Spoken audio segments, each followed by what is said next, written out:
Alors, je dois lire le dessin. Vous êtes là? Mademoiselle Amine est là. Oui, monsieur. Oui, monsieur. Très bien. Et Mademoiselle Hafsa Tzazi. Oui, monsieur, bonjour. Mademoiselle Hafsa Tzazi. Très bien. Très bien. Donc, je commencerai donc. Vous avez devant vous un document qui est partagé. J'espère que vous le voyez. Pas encore, monsieur. Alors,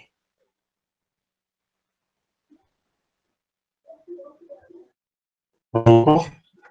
Je pense que ça prend du temps pour partager. D'accord. Donc, on va donc attendre quelques D'accord. secondes pour Non. voir. On voit clairement maintenant le partage. Mais si vous partagez, vous bien, vous le voyez maintenant? Oui, monsieur. Très bien. Très bien. Alors, pour faire vite, là, vous avez devant vous un exercice. Cet exercice, il porte sur la réévaluation à la juste valeur des émotions corporelles.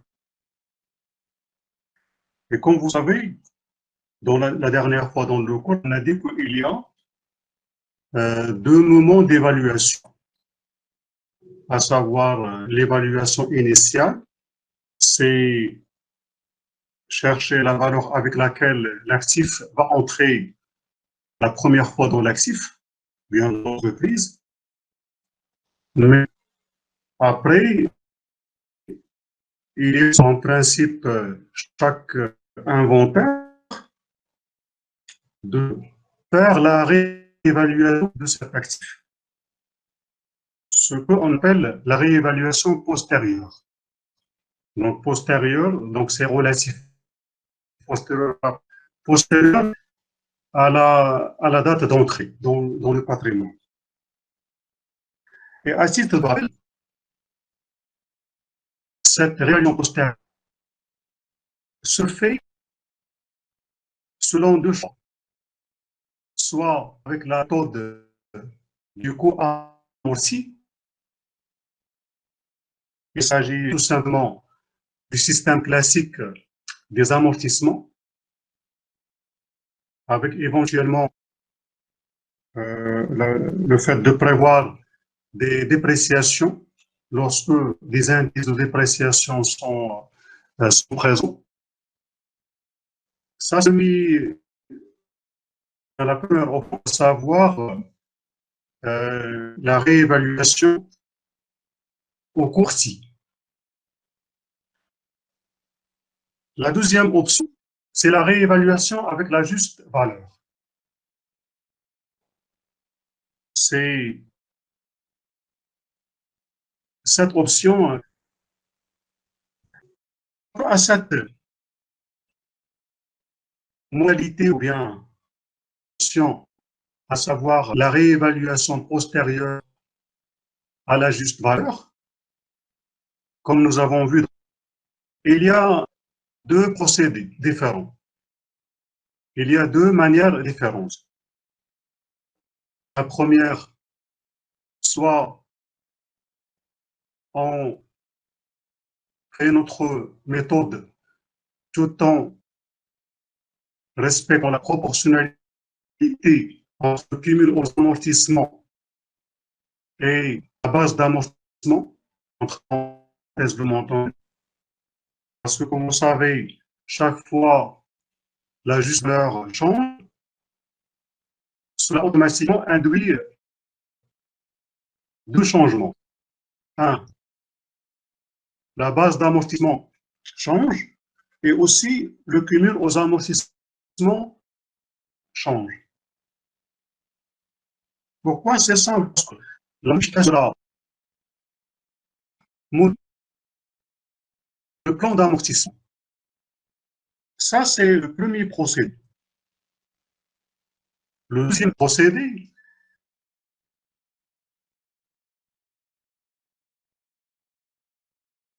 toujours dans le cadre de l'émission, bien de avec la justice, consiste à annuler le cumul au amortissement et au ce qu'on a Monsieur, la dernière fois amortissement. monsieur, je m'excuse, mais ça coupe Oui, chez vous. On n'arrive même pas à saisir oui, je vous bien écoute. l'idée.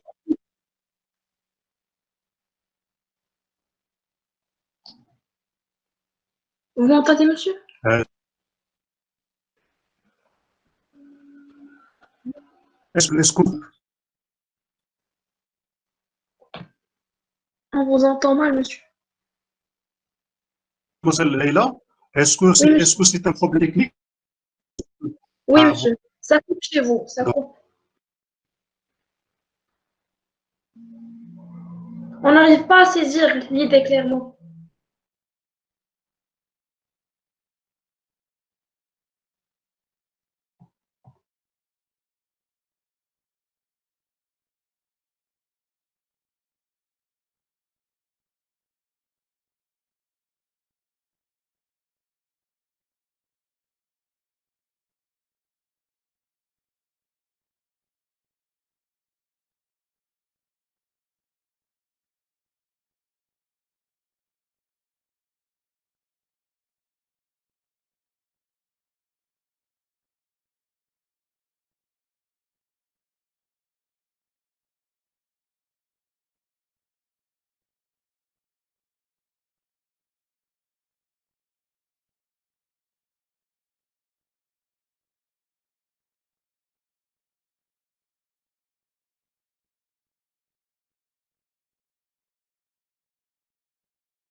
Je ne sais pas maintenant si vous m'entendez. Oui, monsieur. Oui, monsieur. Très bien. Et le document, vous le voyez, le document partagé? Très bien. Alors, chaque fois qu'il y a un problème de connexion, je vous invite à me le signaler. D'accord, monsieur. Comme d'ailleurs vous avez fait. D'accord. Très bien. Alors, je reprends l'introduction que j'ai faite. J'ai dit que, en termes d'évaluation des actifs, il y a deux moments d'évaluation. Le premier moment d'évaluation, c'est l'évaluation à l'entrée. Et cette évaluation, elle s'appelle l'évaluation initiale. Mais l'entreprise, à l'occasion de chaque inventaire, en principe, il revoit son évaluation. Et cette réévaluation s'appelle la réévaluation postérieure. Le terme postérieur, c'est un terme relatif, c'est-à-dire là, on fait une réévaluation après avoir initialement fait